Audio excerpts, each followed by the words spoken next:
ভিডিওটি দেখো, তারপরে ফানি ফানি কমেন্টস পড়বো। Let's start. तुम लोग नए हो तो सब्सक्राइब करो, वो जो लाल वाला बटन है उस पर फूट फेंक के मारो या फिर मोमबत्ती, मुझे नहीं पता, बस क्लिक हो जाना चाहिए। चलिए शुरू करते हैं। বাড়ি আমার টাকা দিয়ে হচ্ছে সেটা তো শুনছি, কে বলছে এটা? অনেকেই বলছে। মানে কেন বলছে? মানে অনেকেই এরকম টাইপের কথা কেন বলে? আমি বুঝতে रुको পারি না। जरा, ওদের কি মনে হয়? सबर কি करो। হয় না? बोला धक्का मुक्की नहीं करने का, আমি বলেছি, आराम से আর বাড়ি लेने का। ছিল, हाँ। আগে থেকেই ছিল, যেটা ও ঠিক করছে। মানে আগে ছিল কিন্তু কমপ্লিট ছিল না। এটা হচ্ছে ওদের প্রথম বাড়ি, তো এই বাড়িটাই ও চেয়েছে যে আগে প্রথম বাড়িটাই ঠিক করতে ভালোভাবে, তাই তো হৃদয়? একদম। তো পুরোটাই ও করছে, মানে আমি ওকে হেল্প করিনি। অ্যান্ড আমি চাইলে হেল্প করতে পারতাম, আমি চেয়েও ছিলাম, কিন্তু ও বলেছে না এই বাড়িটা আমি নিজেই করবো, কারণ ভালো ইনকাম করছে। এইটুকু বোঝো তোমরা। আরেকটা কথা আমি সবাইকেই বলি, যে অনেকে বলছো যে সরকারের থেকে ঘর দিয়েছে, নাকি সরকারের থেকে তাই বানাচ্ছি।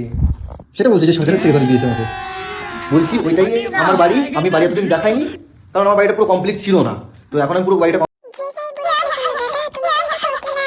কমপ্লিট করছি, কারণ আমি আমার বাড়ির যেটা ছিল দেওয়াল গাঁথা ছিল, প্লাসটা ছিল না, নিজে মেঝেটা ছিল না, এমনি দেওয়ালটা গাঁথা ছিল, সবই ছিল। ওখানে ভালোভাবে থাকতে পারতাম, আমার কোনো জল পড়তো না, কিছু ছিল না, কোনো ঝড় বাতাস কিচ্ছু লাগতো না। আমি খুব ভালোভাবে থাকতে পারতাম। হ্যাঁ, ইনকাম তো করছে, তবে সুমি ছাপড়ি তোর পা চেটে। ये क्या है? সুমি তো খুব মজা পায় এইসব কমেন্ট দেখে, কারণ ওর মুখের মুচকি হাসি দেখেই বোঝা যাচ্ছে সব। बात तो सही है। কি বললো? সুমি টাকা দিয়েছে, আমাদের পাড়াতে এসেছিল চাঁদা তুলতে হৃদয়ের বাড়ির জন্য।